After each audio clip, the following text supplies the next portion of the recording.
कर ही नहीं सकते इस हिंदी के माध्यम से, मैं आपको 50 वर्ष और दे दूं। पर कह रहा हम ध्यान से छूट जाएंगे। हाँ, तो ये मैम ने जो सवाल किया उसके बाद आइए। आइए, अपना नाम और बता सकते हैं? मेरा नाम डूंगर राम है। डूंगर राम। जैसे मेरा भाई कृष्ण की भक्ति की थी और कृष्ण भक्ति कार्यधारा है, उनको कृष्ण भक्ति कार्यधारा क्यों नहीं शामिल कर रहे हैं?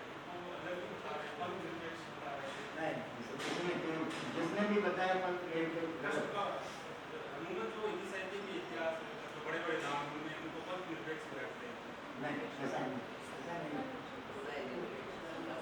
संप्रदाय निरपेक्ष। हाँ, संप्रदाय पंथ, संप्रदाय को पंथ भी कहते हैं, है ना।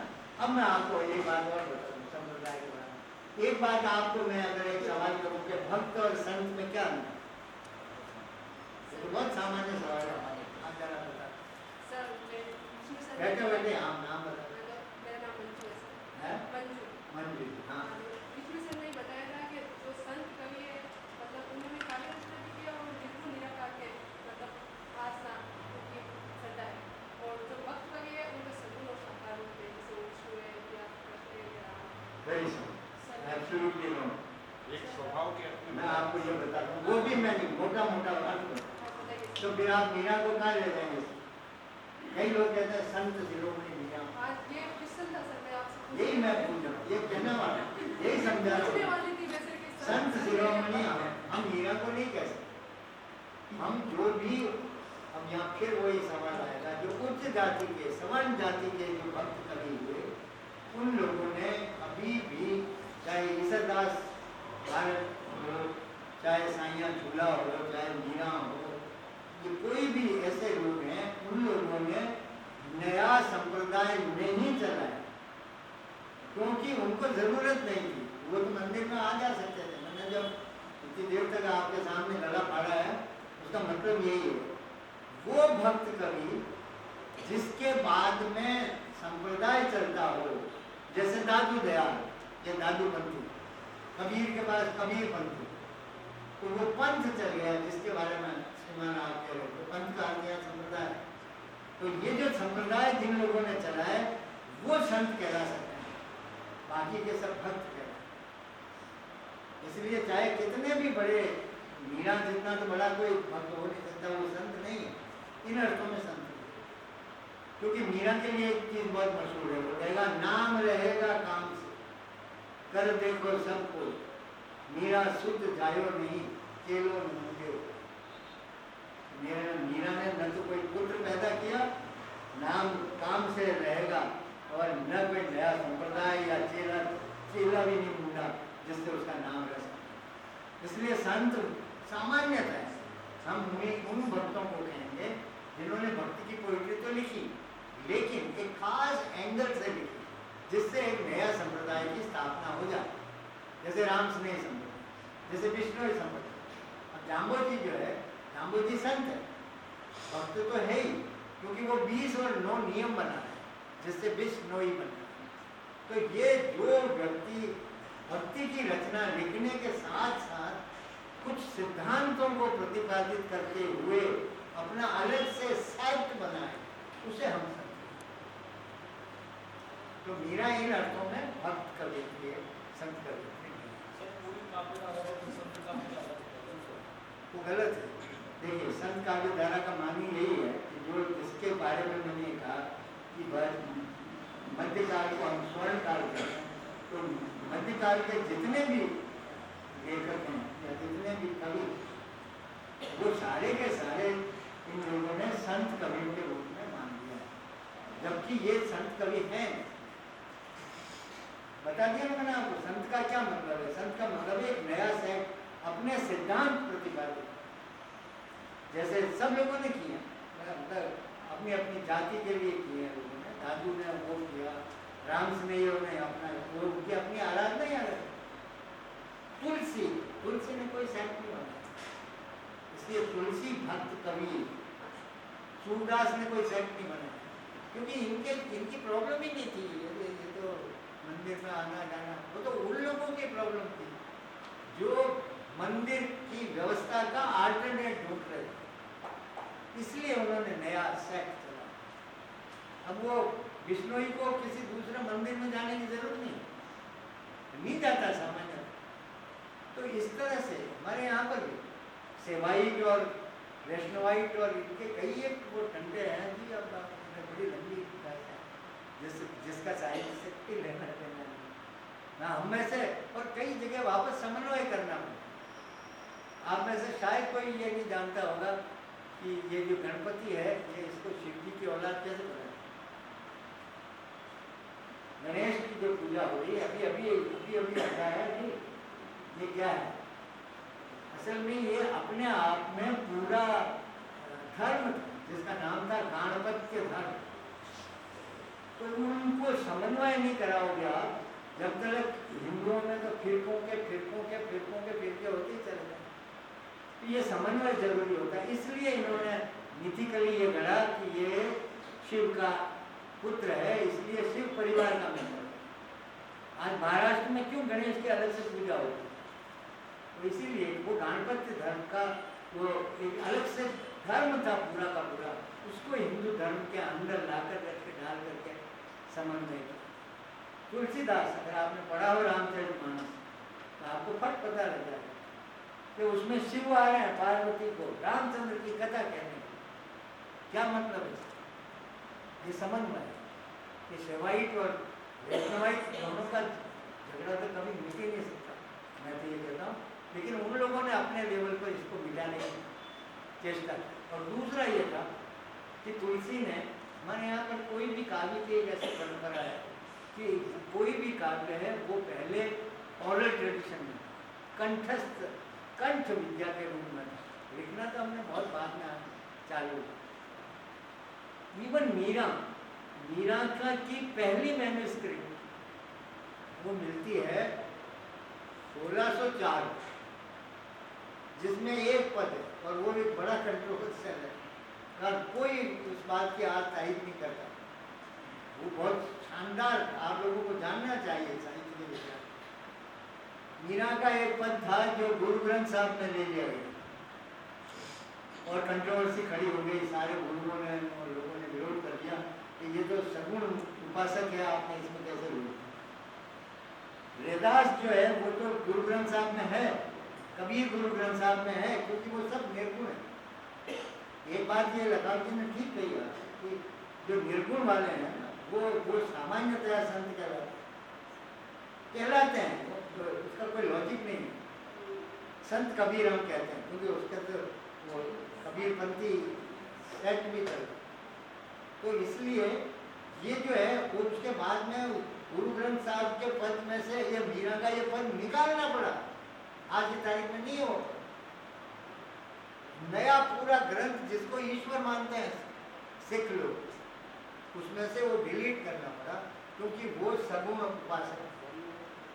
तो कृष्ण से यूं बात करती, मारे तो सामने मैं तो अरे क्या उसके जो लोक में जो मीरा है, मीरा की देन कहाँ है, वो सब छोड़िए, अलग विषय हो गया। हाँ आगे चले। सर एक प्रश्न पूछा जाता है, जैसे पूछेंगे वो हम जैसे कहते हैं श्रृंगार रस के विरोधी थे सुंदरता, श्रृंगार रस के विरोधी थे सुंदरता। जस्ट वो जैसे सुंदर दास के बारे में पूछ रहे हैं वो उनसे, हमने बताया पहली विशेषता बताई कि वो श्रृंगार रस के विरोधी थे, दूसरी बताई वो पढ़े लिखे थे। ऐसे करके सब लोगों में तो बस जस्ट से उनका प्रश्न होता है कि प्रभाव उन्होंने श्रृंगार नहीं लिखा या फिर दूसरा प्रश्न बाकी सवाल पढ़ते। तो क्या नाम क्या? राजवीर जी। इसको दूसरी तरह से समझना, श्रृंगार रस का शत्रु कौन? सुंदरदास भक्त कवि। भक्ति में मैं तो कहूँ इससे तो ज्यादा कबीर को पहले प्रताड़ित करना चाहिए सुंदरदास को। कबीर कहता है कि जहाँ की इच्छाएं पड़े अंधा हो भुजंग स्त्री के लिए। स्त्री का विरोध जितना भक्तों ने किया, माया का दूसरा रूप उन्होंने स्त्री को कहा और इसीलिए त्याज्य मानी गई। तो स्त्री का श्रृंगार इस कहाँ से आया? श्रृंगार में वही रस आया। भक्ति उससे कॉन्ट्रास्ट ये है कि अगर श्रृंगार भी देखना है तो उसमें देखो, ईश्वर में देखो, ये नहीं जाए। ये जो सांसारिक भाषा का जो श्रृंगार रस है ये वो नहीं है। तो इसलिए अब कबीर को हम कई बार देखेंगे, इंटरनेशनल सेमिनार में झगड़ा होते उन्होंने कहा कि ये ठीक है, आप ये इतना कबीर के बारे में क्यों आप ये सब कुछ कर रहे हैं। प्रोफेसर नामवर सिंह भी थे और सुखदेव प्रसाद भी थे अपने PhD वाले, जो कबीर के अवतरण ही माने। और मैंने वहाँ एक पेपर पढ़ दिया, ये कबीर तो राजस्थानी, और हंगामा हो गया, वो नीचे आ गया वो सुखदेव प्रसाद सिंह। ये मैं क्या सुन रहा हूँ, मुझे आपकी मशीन ठीक काम करे, वो मशीन में कहे ये बालक कौन है? मैं तो बालक साइंस वाइंस का विद्यार्थी नहीं हूँ महाराज, मैंने तो जो एग्जाम्पल दिया वो सारे राजस्थानी। कबीर की जन्मपत्री मेरे लोग में थे, कबीर की मधुशाला तो कल्पना नहीं कर सकते, जिसमें कहता कबीर की दिया कलाली रे घरे रेया कलाली घर सोए। कबीर बापरा कब तो दारू पीने के लिए कलाली के यहाँ जाएगा, नहीं कर जाएगा। ये लोग हैं राजस्थान में, क्योंकि हमने वो वहीं से बात करना शुरू कर रहा हूँ कि जिन लोगों को आपने मंदिर में नहीं जाने दिया, उनका एकमात्र सहारा था कबीर के निर्गुण भजन। अनपढ़ से अनपढ़ आज की तारीख तक पूरी रात के जागरण सुन लेना, सिवाय कबीर के अलावा आपको कुछ नहीं मिलेगा। वो उनकी जैसे कबीर अकबर बीरबल की कथा नहीं आती, वो एक आदमी ठंड में रात में इतनी नदी के अंदर रह गया, तो उसने कहा कि इसको पुरस्कार देना चाहिए, सदैव बादशाह ने मना कर दिया। तो बीरबल को पता लगा, बीरबल का ऐसा कि उससे पूछा कि तूने पूरी रात भर कैसे बीती, ये है महत्व। उसने कहा मैं आपके महलों का की रोशनी देखता रहा, उसकी उष्मा से तो दूसरे दिन बीरबल गया, बीरबल ने कहा हुजूर आपका खाना मेरे यहाँ है। उस दिन से ये कहावत, ये मुहावरा चला, बीरबल की चीज है ना, तो मुहावरा तब से चला।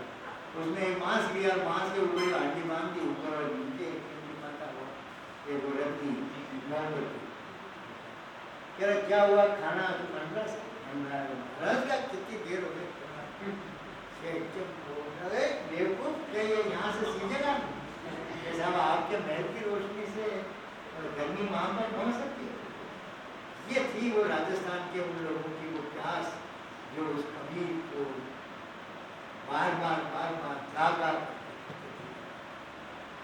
इसलिए इन अर्थों में मैंने कहा था कि कबीर जो है राजस्थान में। हाँ जी, हाँ अरे बेटे ग्रुप है क्या? हाँ सर मेरा नाम कमलेश रावल है। मेरा नाम कमलेश रावल है। कमलेश, मैं ये कहना चाह रहा हूँ सर कि जिस तरीके जो ये अभी जितने भी जो भक्त काल कोई भी काल हो, उसमें जो अगर हम कवियों को देखते हैं यानी संतों को देखते हैं, तो हम एक कैटेगरी रख सकते हैं, इससे दृष्टि और स्पष्ट हो सकती है। जैसे कि एक अभाव एक होता है, मतलब कि प्रभाव, और दूसरा होता है भाव, और उसके बाद में सहभाव और संभाव। इसमें रखते हुए अगर हम देखने की दृष्टि रखते हैं तो क्या इससे ज़्यादा हमें समझ मिलती है। और दूसरा एक और एक जो है प्रश्न है कि जितने भी जो भक्ति काल वाले, मध्यकाल वाले जो कवि रहे हैं, उन्होंने सबसे ज़्यादा प्रभाव दिया है स्वाभिमान और स्वावलंबन पर, जो मीरा के अंदर भी निकल कर आता है, कवि रोज रैदास जब के अंदर। और ये बाकी के जो उनमें ये चीज़ का अभाव रहता है, जो कहीं ना कहीं हम अपनी एक लिंक से अभी जैसे अगर हम अभी एक छोटी सी चीज़ है, उन्होंने कबीर ने जो कहा है, अलग अलग दृष्टियों में कहा है इन्होंने, कि उन्होंने बोला है कि मांगन मरण समान है, मत मांगो कोई भीख। और उसके बाद में उसने बोला है कि मांगन मरण समान है, मत मांगो कोई भीख, और मांगन पे मरना भला, यही सदगुरु की सीख। और उसी के जो पहले वो कहते हैं कि चिली चौंच भर ले गई, नदी गढ़े नहीं नीर। और उसके बाद बोला कि धन करता, मतलब कि धर्म करता धन घटे नहीं, कह गए दास कबीर।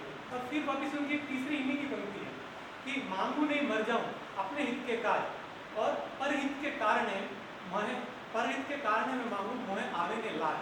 तो ये तीनों ही मित्र जी ये समझें कि ये विक्षिप्त नहीं, ये जो तीन दोहे आपने कहे, ये तीनों कबीर के नहीं, ये कबीर की छाप के साथ कबीर के नाम से नंबर, कबीर के नाम से धर्मीदास तक, जो कि उसके सीडी में उसका लगभग 14वां शिष्य आता है, वो भी कहता है कि क्या वे कबीर सा, वो अभोग के कहते हैं हम, जो पद के अंदर जब किसी राइटर अपना नाम देता है उसे आभोग कहते हैं, कैद कबीर। कबीर के दो तरह के आभोग मिलते हैं। एक जगह तो वो संतों से कह रहा है, एक जगह पर कह कबीर सुनो वही संसार। एक जगह पर वो तो उसके अलग मसले हैं। उसका मसला ये है कि एक तो वो इलीट वर्ग को कह रहा है, एक वो जो संत जो जिनकी धार्मिक दृष्टि ज़्यादा है उनके लिए कह रहा है, एक पर कह रहा है सामान्य लोग। तो एक जगह साधो कहेगा, एक जगह संतों कहेगा। साधो का मतलब है यहाँ पर वो व्यक्ति जो इलीट होना चाहता है। साधु का मतलब बहुत साधुवाद, हम धन्यवाद भी कहते हैं। तो धन्य होना मतलब वो अपने आप को विकसित करना चाहता है, उसमें वो बुद्धि नहीं है, उसके लिए तो वो पद का। तीसरा ये कि इनमें कोई विरोधाभास नहीं, मांगन में नहीं मांग या सदगुरु की सीख ये है कि तुम मांगना मत, ठीक है। हमारे तुलसीदास तो कह रहा मांग के कई बोर मजीद में सोई बोर। तो ऐसा नहीं, मैं बता रहा हूँ, मैं तेरी बात मांगना, जब आप साधु हो जाएंगे, संत हो जाएंगे, संत मांगने को बुरा नहीं मानते। जैनों के जितने संत हैं वो सब मांगने जाते हैं। हमारे सारे संत इसी तरह से मांगते हैं, जिसे हम भिक्षाटन जो कहते हैं ना, उससे उधर टूटती है। लेकिन कबीर क्या कह रहा है? कबीर ने तमाम उम्र, कबीर एक ऐसा व्यक्ति है कि जो, मैं तो हिंदुस्तान में 2-3 आदमियों को ही समझता हूँ, महात्मा गांधी और उनको, जिन्होंने हिंदुस्तान को समझा। कबीर एक ऐसा आदमी है कि इतनी सारी बातें करने के बाद में भी एक दिन भी उसने अपना जुलागिरी को छोड़ा नहीं। जो कहने का मतलब यही है सर, जो इस तरीके से जो अभी वाले जितने भी जो यहाँ उसके बाद में आधुनिक काल में देखते हैं, रीति काल में भी देखते हैं, तो वहाँ ये जो वैविध्य देखने को नहीं मिलता है इस तरीके से। तो उन्होंने जो ये दिया है, तो कहीं ना कहीं हम अपनी बुनियाद से दूर हो रहे हैं। अब आप इसको समझिए कि कबीर जो जिस पंथ की स्थापना करते हैं, कबीर पंथ की, उसका सिद्धांत है ये आदमी को स्वाभिमानी होना चाहिए, मांगना नहीं चाहिए। ये कबीर पंथियों का अपना एक आदर्श है, उनका संविधान का नियम है, ये ऐसा समझ। वो हम समझ सकते हैं, लेकिन एक मूल जो निकल के आती संवेदना ये निकल के आ रही है वहाँ पर, और ये आज भी प्रासंगिक है कि हर व्यक्ति अगर कोई ना कोई अपने स्वाभिमान पे रहेगा और स्वावलंबी रहेगा तो कहीं मात नहीं खाएगा। वो तो ठीक है, पर जैसे जो लोग और कोई स्वाभिमान का और कोई काम नहीं कर रहे होते हैं, वो सिर्फ उपदेशक हैं, वो क्या करेंगे? सबसे बड़ी दिक्कत तो यही आ रही है ना, जो कहने का मतलब ही यही है ना, सबसे बड़ी दिक्कत यहाँ आ पर रही है। ये जो आपने कैटेगरी नहीं, आपने ये जो कैटेगरी करी है ना, अभाव, भाव और संभाव, ठीक है, ये हम इन पोइट्स को एक समझने का एक तरीका है, जो आप अगर ऐसा करेंगे तो बिल्कुल ठीक हो। लेकिन ये महज इसलिए है कि ये स्वाभिमान की सीख, ये बाकी कोई ऐसा नहीं कहता, बाकी सब ऐसा ही कहते हैं। क्योंकि जो माया के खिलाफ होगा, मुझे आप बताएं, माया को जितना कबीर ने गाली दी शायद कोई संत नहीं दे सकता, कोई लेखक नहीं दे सकता। माया माँ ठगनी हम जानी, माया को क्या नहीं कहा। लेकिन माया, कबीर ने जो बातें कही है, वो देखिए अवान्तर प्रसंग नहीं हो जाए, मैं माया के लिए कबीर ने 3 दोहे थे, और मैं मानता हूँ कार्ल मार्क्स नहीं कहता। कार्ल मार्क्स एक ऐसा फिलोसफर हुआ जिसने कहा था कि ये जो पूंजी है, ये शोषण है, पूंजी तो हो ही नहीं सकती किसी के पास, और नहीं होना चाहिए। और ये पूंजी क्या है? ये अतिरिक्त श्रम। अब मैं मार्क्स नहीं पढ़ाऊँगा आपको, ये अतिरिक्त श्रम, अतिरिक्त श्रम का जो फायदा उठाता है मालिक, वही तो पूंजी में कन्वर्ट होता है। इसलिए वो कहता है कि ये नहीं होना चाहिए। कबीर खुद कहता है माया माँ ठगनी हम जान, ठीक है। अब कबीर के 3 दोहे, एक में कहता है, देखना कितना प्रैक्टिकल है, ये स्वाभिमान के ऊपर, इससे भी आगे की बात है। कबीर कहता है कि कबीरा क्षुधा है पूज्य करत भजन में मन। ये जो भूख है, ये कुतिया है, जो आपकी नॉर्मलेंसी, आपकी मानसिक शांति को डिस्टर्ब करता है। कबीरा क्षुधा है पोकरी करत भजन में मन। उन अर्थों में भी ले सकते हैं, आपकी साधना को, साधना वाधना नहीं है, ये आपकी ये भूख जो है, ये आपकी नॉर्मलेंसी है, जो मानसिकता, जो आपकी मानस है, उसको बर्बाद कर देगी, उसको भंग कर देगी, डिस्टॉर्ट कर देगी, अवसाद में डालने वाली बात।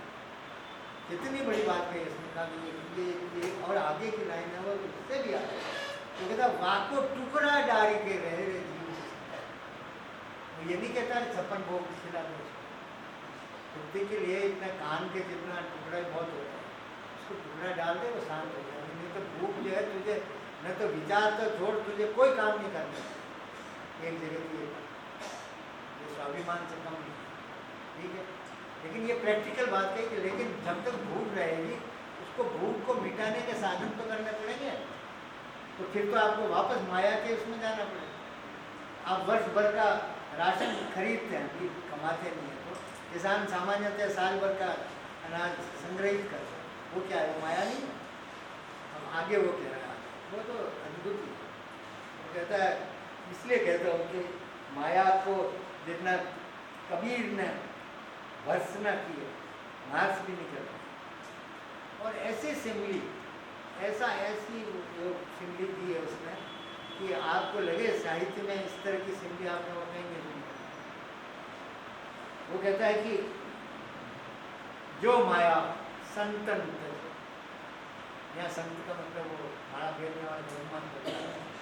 संत means those who are elite person, जो अपने आप को जान गए, वो इस राइट और वो इस रॉन्ग। जो माया संतन तज मूढ़ता ही लिपटा, लेकिन जो मूर्ख है वो तो उसमें जाकर के जैसे सुअर मेले में लौटता है ना, उस तरह से लुटता है। जो माया संतन तजी, जो एलीट पर्सन है, जागरूक आदमी है, वो माया में, उसने तो माया को छोड़ा, लेकिन जो मूढ़ है वो उस माया में लिप्त रहते हैं, परिलिप्त रहते हैं। आगे वो कहता है, जो नर डाले वमन करी और स्वान स्वाद से। आदमी को जब के होती है ना उल्टी, ये माया को छोड़ना है, उल्टी सिमली लेके आया हुआ तो और कोई नहीं रह सकता, उसको कुत्ता स्वाद के साथ। जो मूड है उस माया को इस तरह से वो, तब सवाल उठता है कि देन हाउ मच, अगर माया ऐसी है तब कबीर, तीसरी बात कोई कबीर है वो कहता है, साईं इतना दीजिए जामे कुटुंब समा, मैं भी भूखा ना रहूं, साधु भी भूखा ना, बस दिस मच ऑफ माया कि मैं नहीं। तो ये जब तक आप नहीं पूरा आप नहीं पढ़ते किसी को या उसको आत्मसात नहीं करेंगे, उसको उसकी मीनिंग देखिए, तीन बातें, एक दोहा है, एक तो उसकी वो भाषा में निकल, तो उसका वाक्य में अर्थ होगा उसका, इसलिए आप वागर्थ करें तो वो अर्थ निकल जाएगा। आपने पढ़ा होगा अभिधार व्यंजना में, क्या में हुआ, तो वो अभिधार व्यंजना में तो एक अर्थ निकलेगा ही नहीं, लेकिन वो उससे कहना क्या चाहता है।